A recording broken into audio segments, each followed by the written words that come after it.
transactions, because obviously we're trying to do transactions and edit. And then it basically takes you here. You just got to follow through.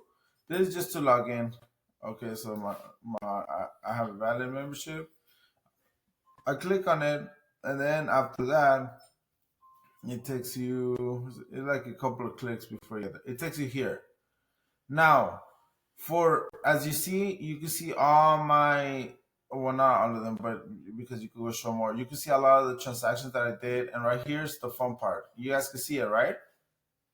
I need to make sure that you guys are like, I need a little bit more participation on this one, guys. So if you guys could like. Yeah, I can see it. All right, thank you, Lorena. So from here, what I'm gonna recommend all you guys to start doing, this is super important, is to go on template first. Before you do a new, right? Before you do this, new listing, new offer, new leads, whatever, you have to go to template first. Why? Because once you create templates, you only got to do that one time, and then the rest is easier. If you start doing this, you're going to have to do it over and over again. And I believe in efficiency. So you go to templates, forms and checklists. So you click here. Since I already have 4, right? Well, the disclosures and stuff like that. I already have a couple. So the most important ones is I named it EXP New RPA, EXP Listing, which I might take up new, but it doesn't matter. I mean, I know what it is, right? EXP Land Listing. So this, I did another one for land. The more you have, and again, I had more, guys, but I deleted the other ones, like a mobile home and stuff like that, because since they changed the contract, I had to like redo it, if that makes sense. Because the other ones that I had was of the previous MLS and the RPA and the RLA and all that stuff.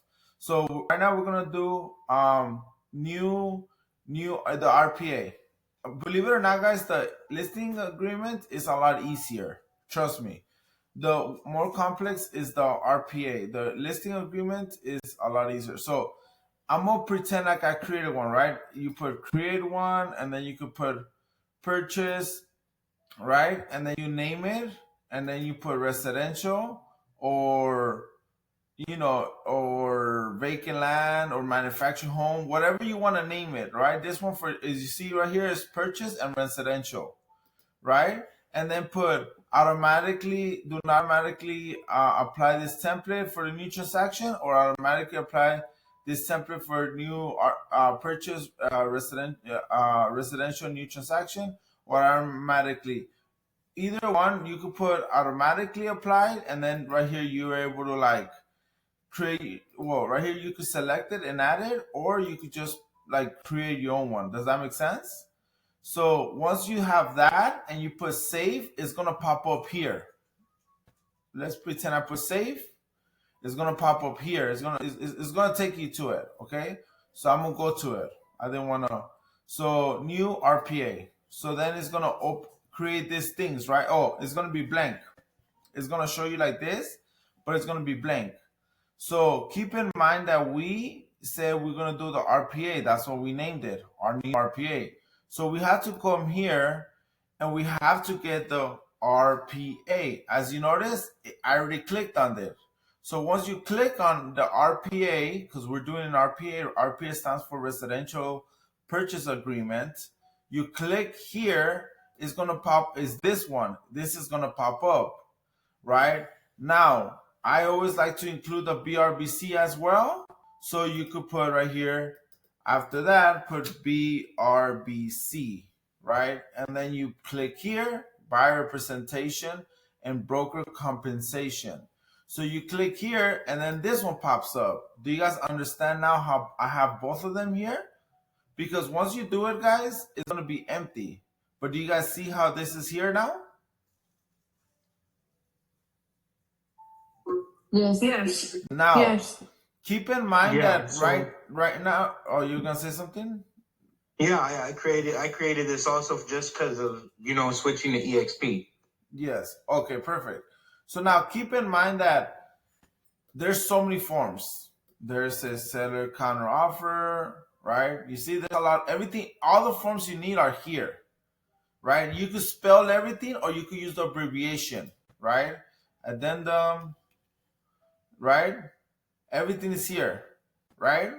But reality, guys, we only need this two on the template. Don't worry about everything else. We just need the standard to start off, right? That's all you basically need, okay? So which is this two. This is for the RPA.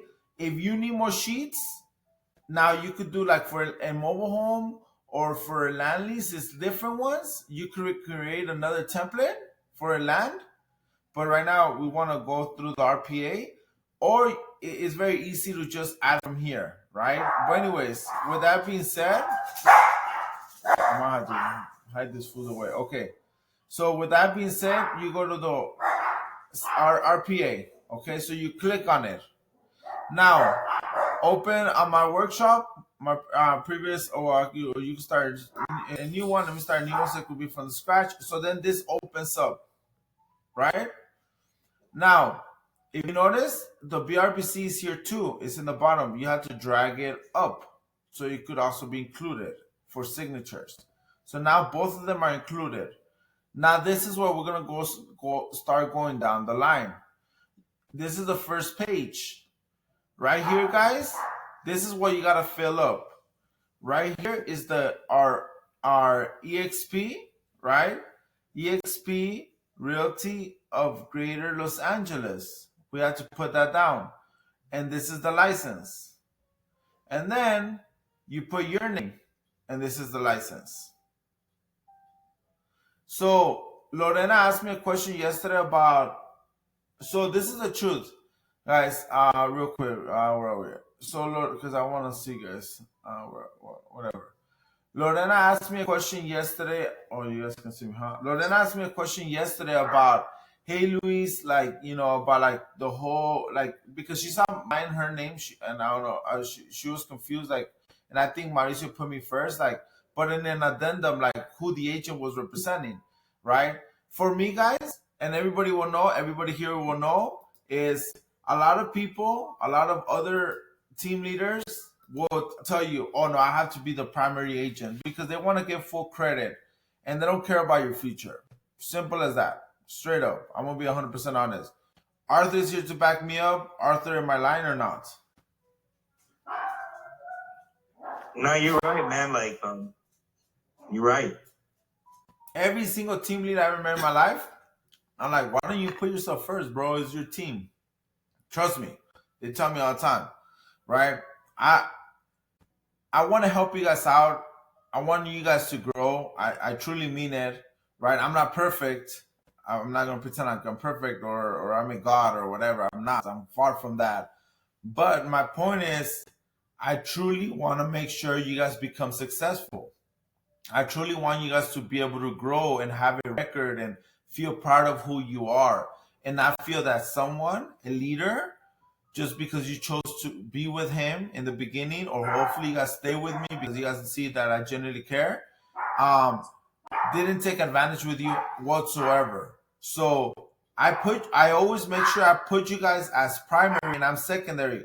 That isn't mandatory. I do have to be in the contracts, but as a secondary, you guys get all the credit. I just want to clarify that out in case you guys have any questions. That is very important to understand. Okay? So as a primary, you're going to put your name here first. So save it already. If you're doing it as we go, you're going to put your name here and your DRE, right? Then you're going to go down. I'm going to show you where you're going to put my name, but that's like one time, I believe. So you skip all this, guys. Leave this blank for now. Why? Because right now, we're putting a standard template. We want to make a standard template, and this changes depending on who's the agent, and I'm going to show you guys how to do it. So, etc., right? Leave this blank. So the important ones is here. This is going to appear already because you already did it up there. So this is the next step.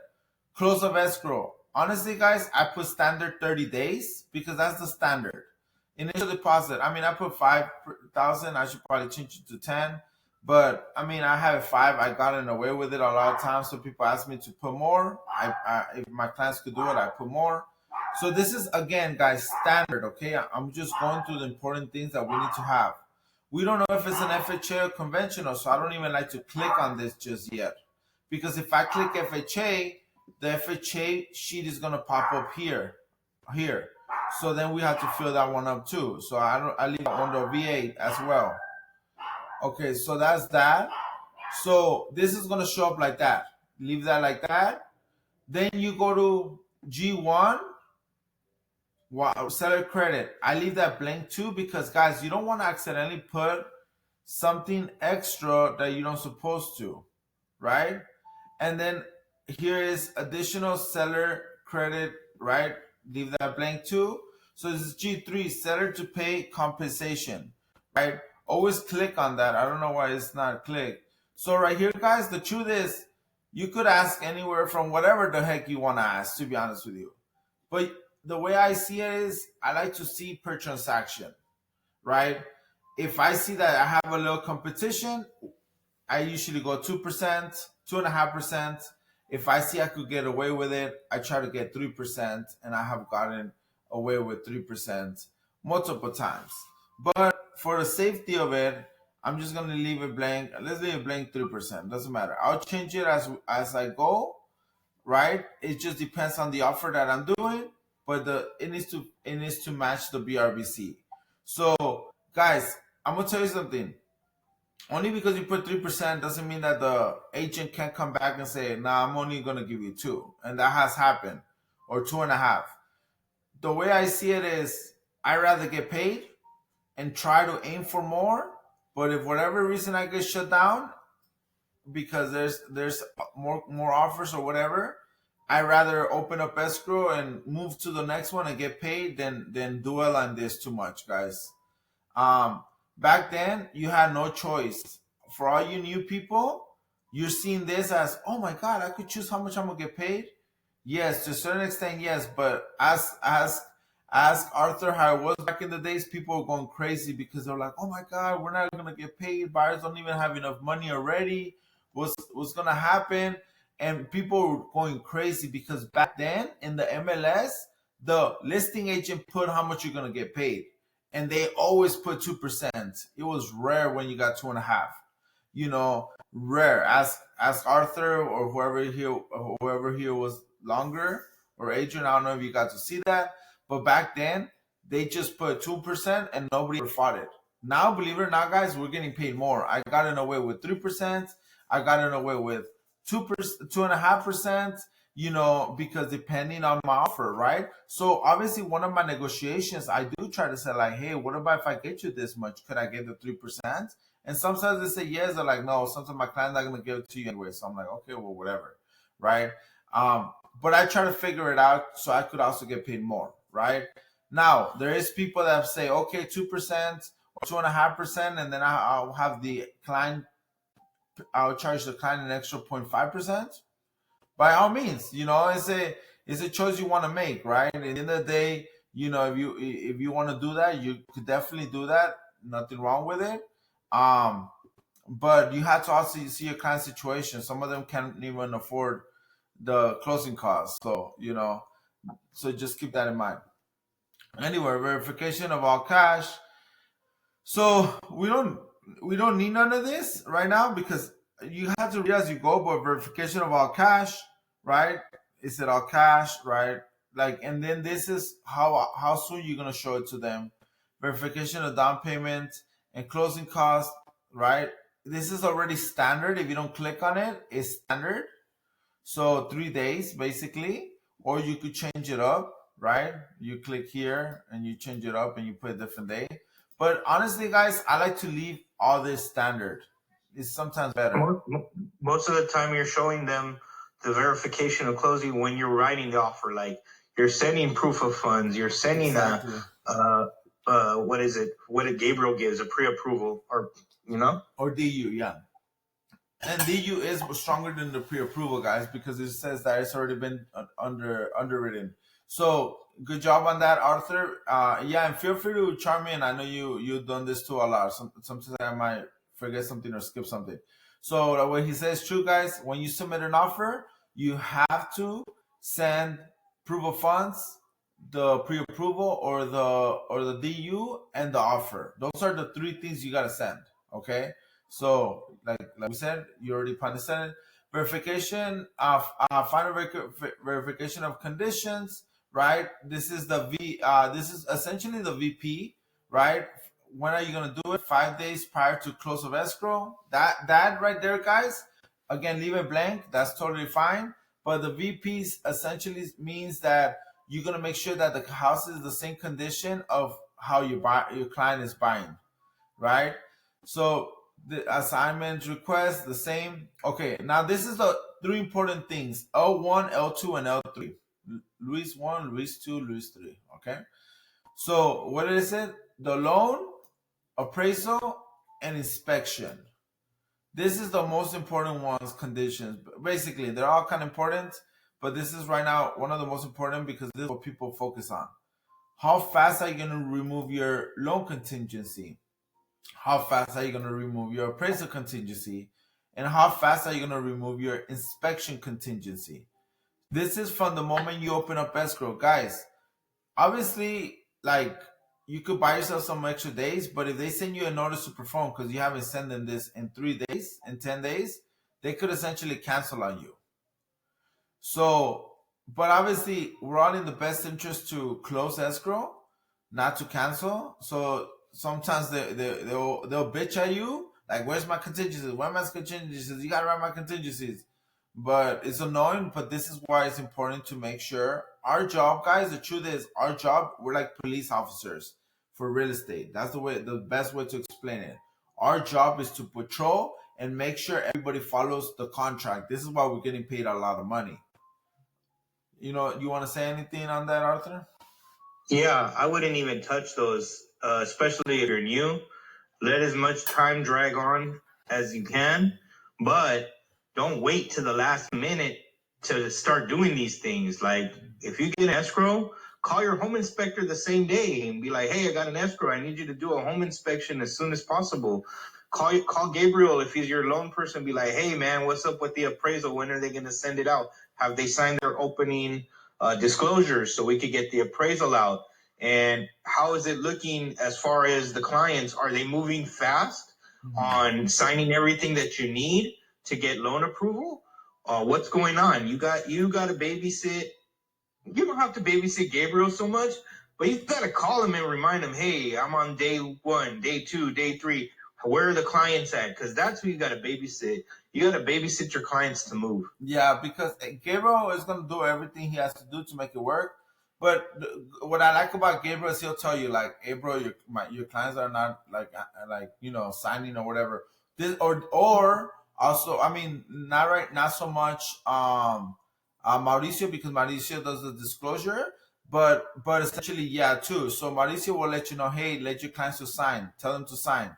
Mauricio is really good with that. So we have it. In the end of the day, what Arthur is basically trying to say is that we have a great team too in our hands, that they make things feel so much easier.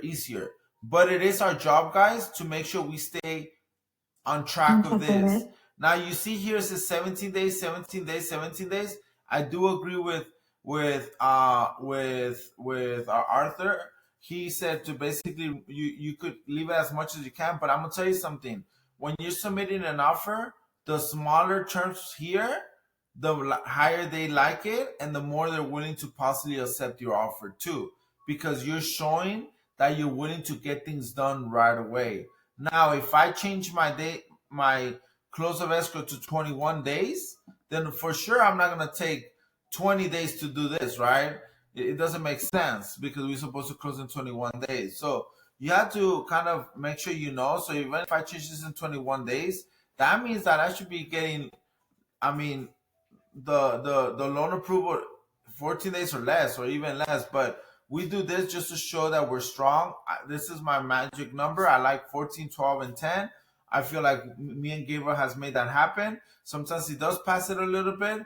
And as long as you communicate, guys, communication is the biggest thing.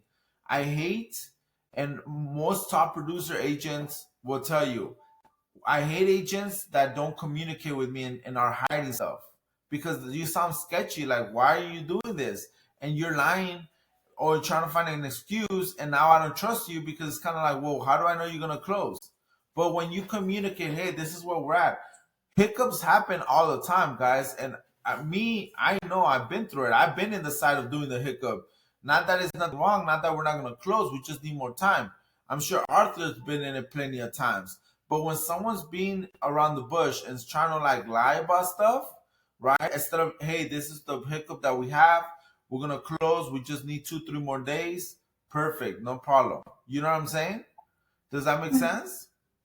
Yeah. So, I like, have a question. You know how much? So, who's the one that comes up with those dates? We or yeah, we do. we do? Okay. And then Mauricio sends an email saying the deadlines. Yeah, because right? of we did, yeah. So as far as that, like, do you guys print out that email to be on top of it? Do you guys write it in your calendar? Like, how do you guys go about that? Or do you just go back to the email all the time? So good question. What you could do is save those timeline, copy and paste, go to your calendar, go to people. This is why I tell you about use your follow boss. Let me see. What do I have? Whatever. Go here, click here, and then paste the days.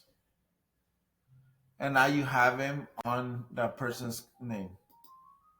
Oh, cool. So this is what I talk about being organized, guys. Look, I got this new lead, and I don't want to get too much into follow boss, but this is the power of that, guys. Or you could even go to deals, right? And then put wherever you're at, you're pending, and then in the description you could paste it here too. Okay. So and I would save it under that person's name already? Yeah, I always put their name just so I can know who it is. So I'll put their name or the address of the house I'm in escrow. So whenever I want to know information, you could go to deals, you click on it, and then you're able to find the information. Okay. So this is what I talk about, guys, being organized and having systems in place. Does that make sense? Yes. Okay. So now if you do no loan contingency, obviously you offer stronger because you don't need a loan. Usually it's because they're putting a really big down payment, or they're paying cash, or we know it's gonna price 100%. I mean, or you know the lender knows that you're good. This is for the loan, and then the appraisal is like you putting a big down as well, or like we know it's gonna price. Anyways, so anyways, we go from here. Investigation of property. So the 10 days, like I said, all this, guys, insurance, review documents, preliminary report, common disclosure. Leave this as is, dude. Don't even touch it. Honestly, this is standard disclosures and stuff like that. Just leave it like that. Nobody really cares much about that. That's common paperwork. Nothing to worry about. Possession of time of possession. When are they gonna get the house? I always kind of leave it empty unless you're gonna say certain day, etc. Now, if you're gonna need more days, seller, occupant, or vacant units, let's say you're gonna need it. This is what we should have done. Well, we didn't know because what's her name? Cindy didn't tell us. But let's say they tell us, hey, the client needs to stay 2 weeks after, like what Cindy told us. This is what we should have done here. Days after. If we would have known, right? If we would have known, yeah. I mean, we could always, if there's a mistake or we need to fix something, guys, we could always addendum and fix it. It's not a problem. But just to be clear and everybody be on the same page from the get-go, to avoid all that going back and forth, what we did, which wasn't that bad, you click here, and then you put days after close of escrow. Oh no, this is if it's 30 days or more. If it is 30 days or more, you're gonna need it. An SIP. Yeah, no forms attached. If 20 days or less, an SIP.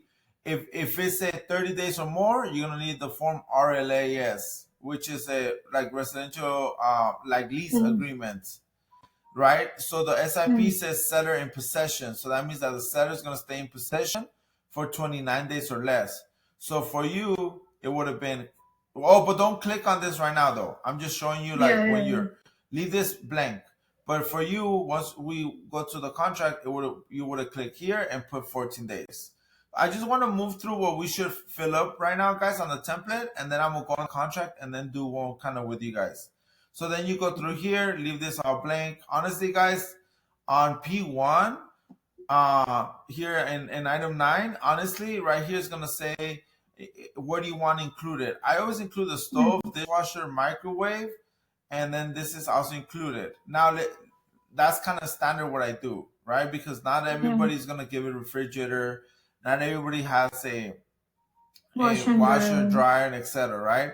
So I leave that blank. Now, if I want something, I make sure I click refrigerator. If my client's like, "Hey, I want the refrigerator," right? This is super important, guys, because I had a client, an agent that missed this, and then the client was like, "Oh, you click on it and you put refrigerator," and then the seller's like, "Well, I'm not gonna give away the refrigerator," and the agent missed it. Guys, it could have been as simple like, "Hey, the refrigerator's not gonna be given." Okay, yeah, let me just put it in the counter and there.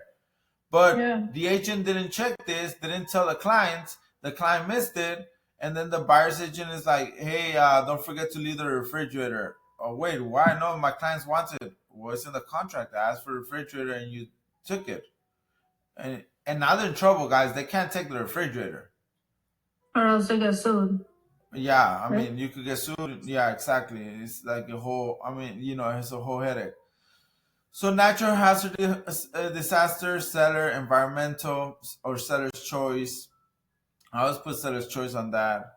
Right here, if you want to add other stuff, right? Right here, if you want to add a termite report, right? You could add right here. Seller, you could put termite report and then paid by seller or buyer or whatever you guys agreed on. Smoke alarms, seller, governmental requirements. So right here, you could put like if it's I'm just gonna add it like if it's any governmental requirements, inspection reports, like there's certain cities, right, that need it. You could click here, like San Fernando and stuff like that. You could click there. Escrow fees, like I'll just click on it since it's there. And then right now I'm noticing like even myself, I feel like there's some that should just have standard. Escrow fees, honestly, guys, each to pay their own fees. And seller's choice is usually standard seller's choice. You could put your own escrow, but again, they're gonna counter you on that, and then now you have to like have another thing to argue about. And then owner's title insurance, both seller's choice, county tax fee, seller, taxes fee, seller. HOA, I mean, this is pays kind of their own stuff. Transfer, HOA transfer fees right here. If it's a condo, you could put the same. Who's gonna pay for it? Usually, it could be seller too or buyer. Like it just depends. The more you put seller, the more they're gonna pay, and the less your clients are gonna pay. And it's little fees, but they add up. Right here, you see, I should say this seller. Okay, so home warranty, have seller, right? Pay for it, and standard. We had to talk to a home warranty person so they could tell you how much is each packet, and it's gonna let you know what it covers. But standard 650 is pretty good, right? That covers mostly everything, for what I've seen. And then issued by buyer's choice. Other than that, guys, this is all standard. This is all standard. Okay, you should put my name here, guys, just so you don't have to, or you won't forget. If you notice, that's all initials that they're gonna do. Oh, we're gonna go to the BRBC. Where is it at? Seller signature. Okay, so so all this is blank right here. Like me, I have Jasmine standard. I erase her sometimes, depending on the deal. So this is where you should put my name right here. Agent signature as the secondary. Like instead of having Jasmine, you can put my name, right? That's my DRE. Other than that, guys, everything else is basically done. You see, I always show Me. Okay, and then now from there, guys, everything is just like disclosures. You don't gotta worry about nothing else. Now, the only one you do gotta worry about is not the BRBC, which we are starting to go on there right now. This is the okay, right here, BRBC. Honestly, all you have is the EXP Realty of Greater Los Angeles, and then you can't do more than 3 months, guys. You see, 3 months. So leave this blank. So let's say you meet a new client, you can only do 7/9 to 10/9. You can't do more than 3 months. So you know, right? Isn't there like a safe haven clause or something like that where you could, if it expires, you could like Yes. extend it or something like that? Yeah. I will show you guys. And then, or exclusive valid, right here, you can do that. You can put exclusive. And then right here, guys, honestly, you could go into detail so much or more specific. Honestly, for me, I put Los Angeles County. So that basically means if they buy in Los Angeles County, they have to use me. But like, let's say I know somebody's going to Kern County or Orange County or Valencia County, then you could put the other counties here too to make sure, or it secures. Or you could even put cities more specifically, or etc. Right? So this is what that's at. And now let me show you. So I've been talking to Jasmine about upgrading this, which I think I'm just gonna do it, and I was gonna do it with you guys. So since I'm here, I'm just gonna do it. Amount of compensation, I have 3%. If you notice, it matches the RPA because I'm asking for 3. Now it says of the acquisition price, and if any, $500. Honestly, guys, I know so many people that, like, how you're asking me about charging them an extra 1% if they're trying to pay you 2%, Lorena, etc. For me, I don't do that. I try to put everything on the seller's agent. If the listing agent, if I can't do that, I charge. This is the only money I charge extra to my buyer. The $950, guys, is gonna be kind of like your commission too.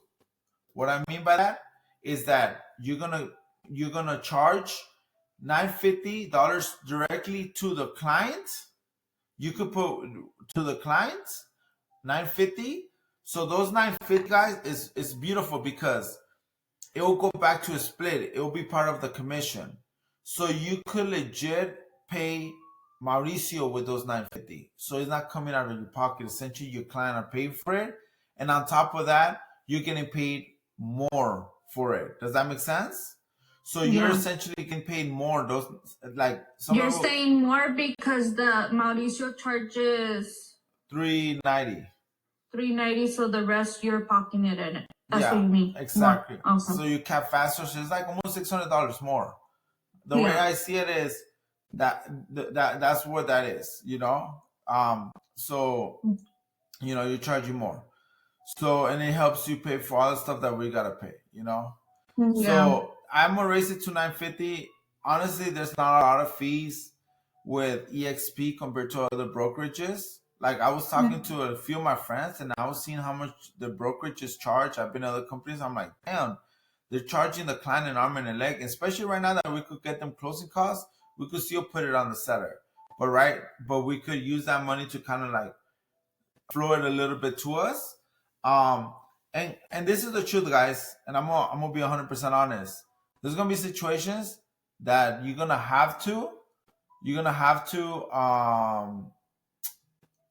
have like 2 minutes. Sarah, I need to update this. Hello, Sarah? Sarah? Yes. Can you send another link? It's gonna be over in 2 minutes. And then I'm gonna go through the whole contract. Okay. But in the meanwhile, we have like 2 minutes. But what I'm saying is that the truth is $950 is not a lot, and there's a lot of other there's a lot of times, guys, that I have to pay my clients.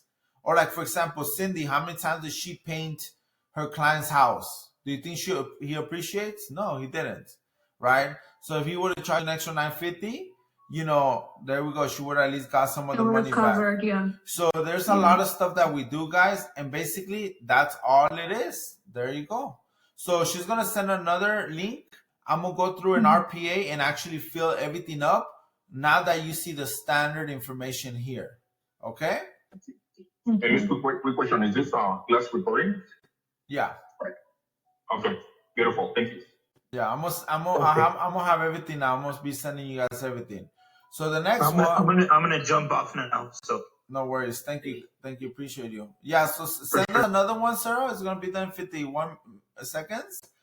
And then, with that being said, we could log off on this one, and then I'm gonna go through now the whole RPA and filling it up using the template. Okay. So Okay. I'll talk to you guys later. Send it over, Sarah. Bye.